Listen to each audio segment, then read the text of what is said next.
Africa's largest economy will probably face a stalled economy as many wait to see the outcome of the country's presidential elections. 2022 was the year that Nigeria faced the reality of its precarious economic situation.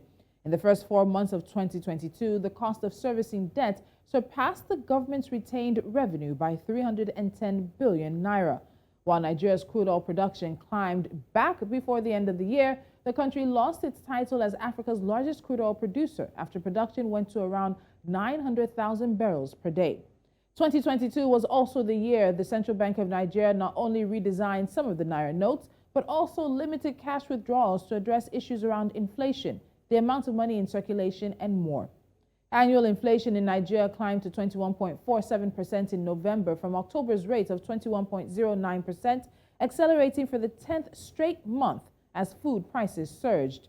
The government expects inflation to remain in the double digits, averaging 17.16% in 2024. And while the elections are a major risk factor for Nigeria, other local factors also include forex pressures, inflation, rising borrowing and logistics costs, as well as the declining demand in major export markets. But with all these challenges Nigeria faces, what does 2023 hold for Africa's largest economy and its most populous nation? Joining the conversation now is Gospel Obele. He's the chief economist for Streetnomics and, of course, a regular. Gospel, welcome to Business Edge again. Happy New Year, and let's do this again in this year. Thank you so much for joining me. Thank you for having me, Tolulope. Happy New Year. Really great to be here. Really great to see you again. Unfortunately, the topics never bring as much joy sometimes as the guest in the conversation, but we'll manage that. So, Gospel, let's start with this. We've seen Nigeria go into and come out of 2 recessions in at least the past 6 years. We've also faced COVID-19 as well as the Russia-Ukraine crisis, which has led to inflation, high cost of living, and things like that. So as we see this economy enter 2023, where does it stand? Is it standing on 2 legs right now? Is it standing on 1 leg? Where are we?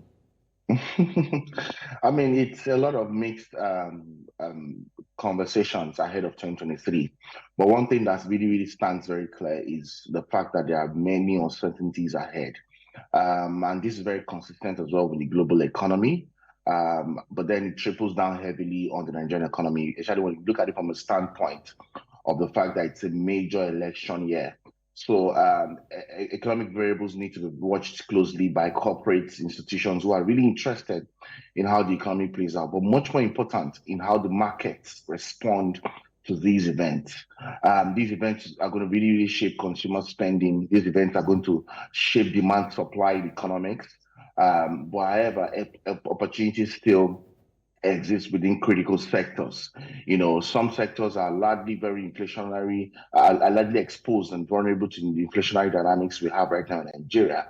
Entrepreneurs and corporates need to begin to rethink markets in terms of how they interpret, how they penetrate, how they engage, and how they scale their initiatives in markets across the nation in Nigeria. And also to probably interpret opportunities in such a way that you need to be able to identify what opportunities are windows for you, what opportunities you need to probably partner with to properly execute, and what opportunities may not be opportunity for you at all, you know, in terms of looking at the cost benefits from a cost benefit standpoint. So it's a mix of interesting narratives. One thing that's really clear is that uncertainty sits at the core of 2023, and more than ever, change leadership is very critical for economic agents, you know, from government to households, even household, as little as a household, even firms and all that. Change leadership is critical for them to navigate through 2023. You know, planning to stay status quo is actually planning to retrogress, you know, in this coming year. So status quo is not a conversation on the table. You're either progressing or you're retrogressing in the real sense. So the goal is not to seek to manage around uncertainty, but actually to lead around the uncertainties we are faced with strong evidence and institutional leadership. So when you talk about the uncertainty, a lot of that is stemming, of course, from the elections, and Nigerians will be going to the polls in about 6 or 7 to 8 weeks thereabouts. But there's a lot of uncertainty tied to that. Soon to be former President Muhammadu Buhari has had a very different economic stand, and many have criticized how he has handled the economy in the past 8 years. You have a number of interesting manifestos that are out there as to what individual candidates will do when it comes to the elections. But beyond that, How is the lead up to Nigeria's elections, the largest economy, one that has a lot of economic challenges, how is that playing into projections for this year? I mean, it's playing a lot into projections because number one, nobody really understands what the policy direction is right now. And the current administration, or I mean, the current in quote ruling party, is seeking to build around, holding power for at least the next 4 to 8 years. And this is the first true test for them because they have never got to this point before. However, it's also met with a lot of crises, a lot of narratives, a lot of conversations happening in other parties as well that are fueling up the uncertainties around the elections in itself, and then the culture of having to push complete focus around the elections, as a trade-off with the economy, it's one that is really worrisome. As a result, it's fueling deeply on what the policy questions are, where the focus is, and what the direction is to a very large extent. We've also seen that in recent times, the current administration has been very silent and very reactive about economic events, and also has been largely, I mean, not just the current administration, it's happened a lot of times, even previous administration, has been largely seeking to be politically correct, with economic policies and economic initiatives than, what the individual or the average economic stakeholder needs, to advance in their own cause. So you're seeing a lot of policies, even by the central bank, by the federal government or state governments in large, seeking to be more politically correct than economically sound in context, and then the fact that nobody's really clear about the results of the Q1 elections, essentially about what the results will be. This will be the first time in history that nobody's really, really clear about what that result will look like. It's also fueling a new level of uncertainty. So investors and critical stakeholders are literally waiting to the end of Q1 to see at least who emerges the winner or president-elect. And that will form new levels of permutations around, okay, what's the policy direction going to look like and all that. Yes, manifestos have been released, but what we've seen from time past is that manifestos do not do justice, and that's because citizens are not really aware of what to ask for or what to, how to hold, to be political office holders accountable in terms of interpreting the manifestos and how the mechanisms of those manifestos will work. All right. So if you're seeking to create XYZ million jobs in a year, the big conversation is how do you plan to do that? What are your top priority sectors and what are the mechanisms through which you're going to engineer that job creation in these different sectors? And what are your plans to build around productivity and sustainability, and more especially underemployment in these sectors you've identified? So I'm yet to see individuals, I'm yet to see civil pressure groups, I'm yet to see even party players themselves, I'm yet to see technical groups, I'm yet to see analysts really deep dive into these conversations to help the average Nigerian, understand understand the economics around their choice on who to vote for and why. So these are very hot emerging questions that needs to be dealt with if we must, gain some clarity. Because even if we have the president-elect now, what do we expect of him in terms of mechanisms to deliver? Not just what you want to deliver, how. So the how and the why are much more important questions in 2023 for economic stakeholders and those who seek to hold political offices than just the what. So I find something interesting, of course, in terms of the how and the why. They've all identified different problems and all of that. But we know that for time, maybe not time immemorial, but in the past several years, many people have been ringing alarm bells about Nigeria's precarious economic situation. The World Bank has been warning about the rising debt costs and the rising borrowing as well. And so we know that there are tough decisions. Regardless of the direction an individual candidate might say he wants to take the country, there are certain tough directions that we can all agree and tough choices that Nigeria will need to make in 2023. Give me the top three that you think that regardless of who becomes president, Nigeria will have to face these chickens coming home to roost. I mean, to a very large extent for me, I think number one would be security and restoring confidence back in the economy. Security is one major beat. Number two for me would be the economy itself in terms of inflation dynamics, cost of living prices, and the currency. Number three would be social infrastructure, right? And I use the word social infrastructure as a blend of two conversations, both the hard infrastructure and the soft infrastructure. When you talk about the hard infrastructure, you talk about the road infrastructure, the rail infrastructure, and building some form of hyper connectivity within the Nigerian economy. Then within the context of soft infrastructure, you want to look at education, you want to look at health, you want to look at social values, behavioral patterns that can enable, that social infrastructure takeoff. So security is a major, insecurity is a major concern. The economy itself is a major concern. And then the need for social infrastructure is really critical.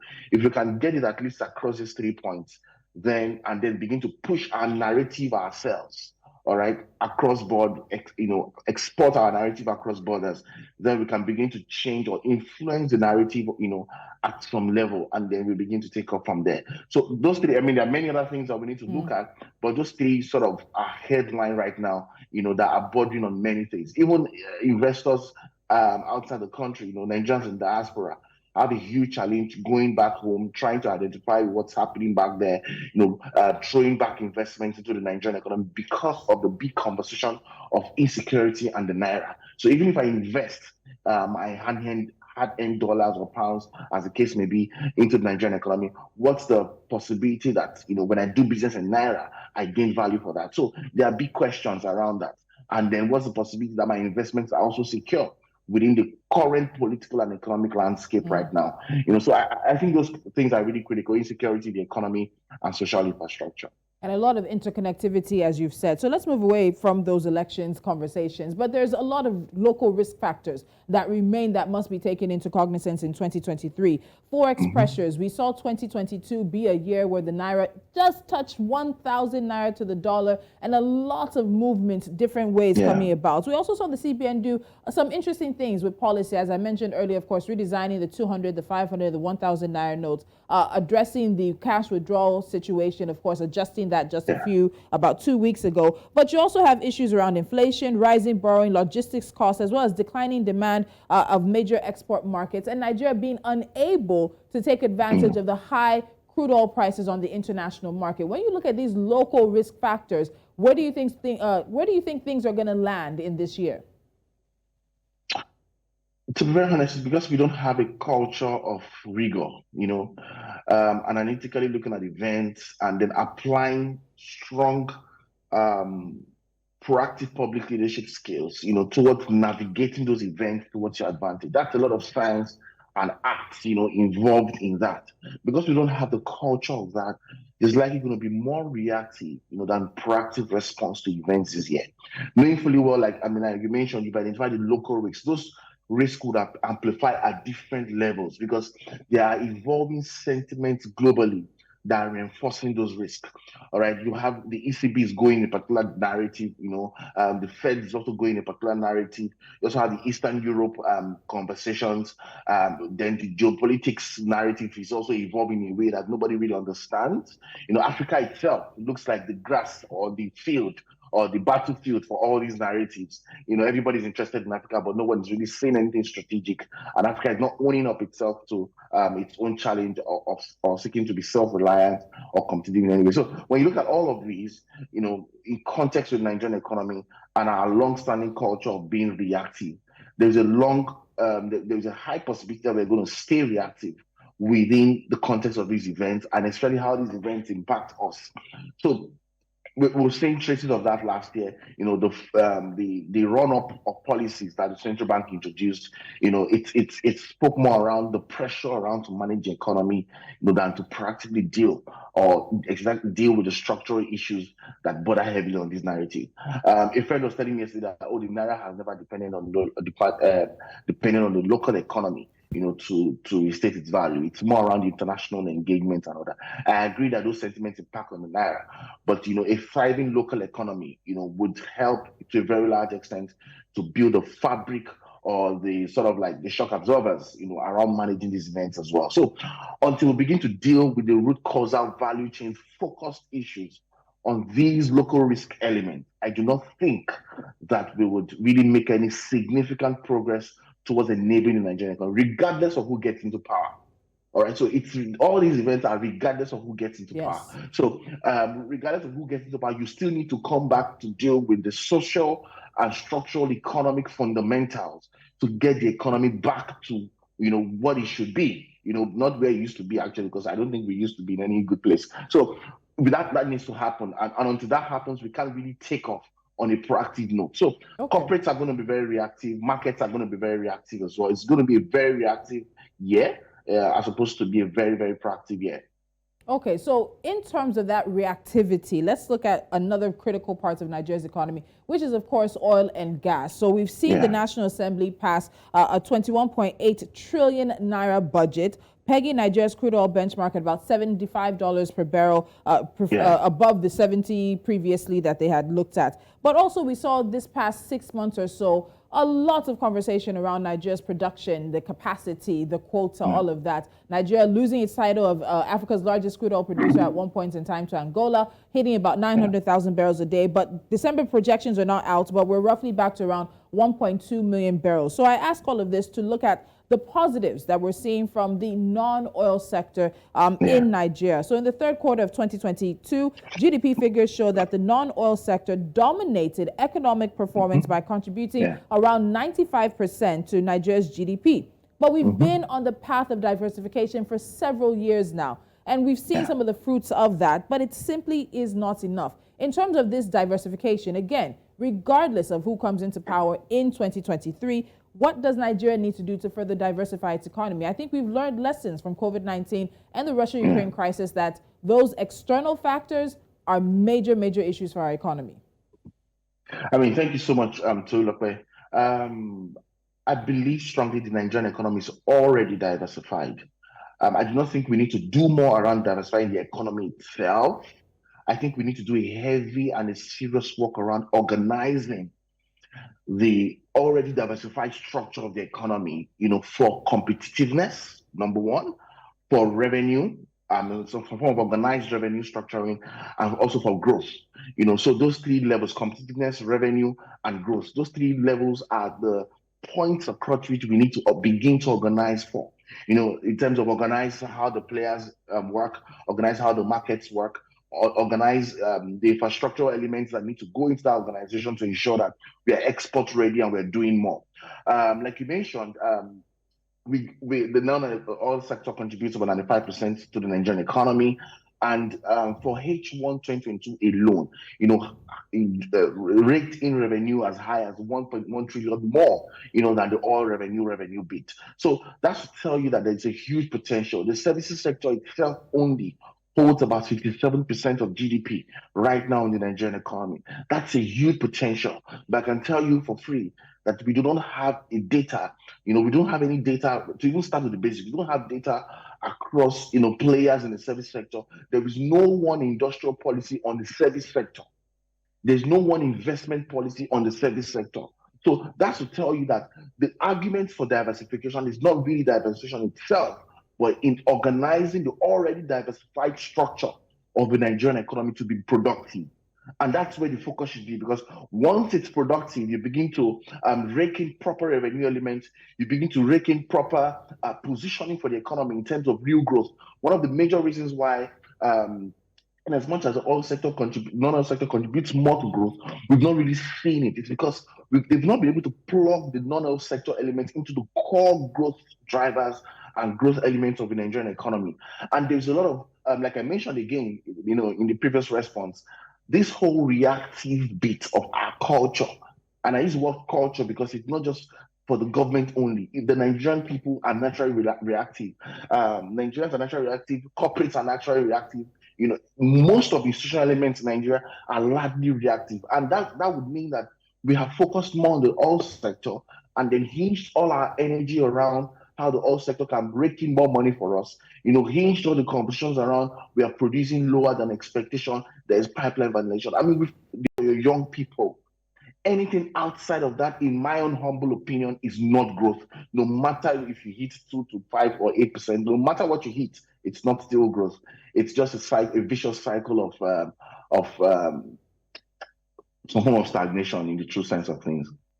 All right, Gospel, it looks like we don't have yet a projection that many of us are fully comfortable with. I haven't even added the fact that there's still a prediction of the world's economy entering recession this year. And you said for many African countries, they're already in a recession, but it's not a technical, it's not a recession that the world has recognized or that the central banks have recognized. But people are feeling the recessions in their pockets. 2023 is going to be another Interesting year for many of us here in Nigeria and well across the African continent. So I know there are going to be a number of conversations, particularly leading up to Nigeria's elections. So we look forward to talking to you again. Thank you so much, Gospel. Thank you for having me. Wishing you a great year ahead. As well as you and yours.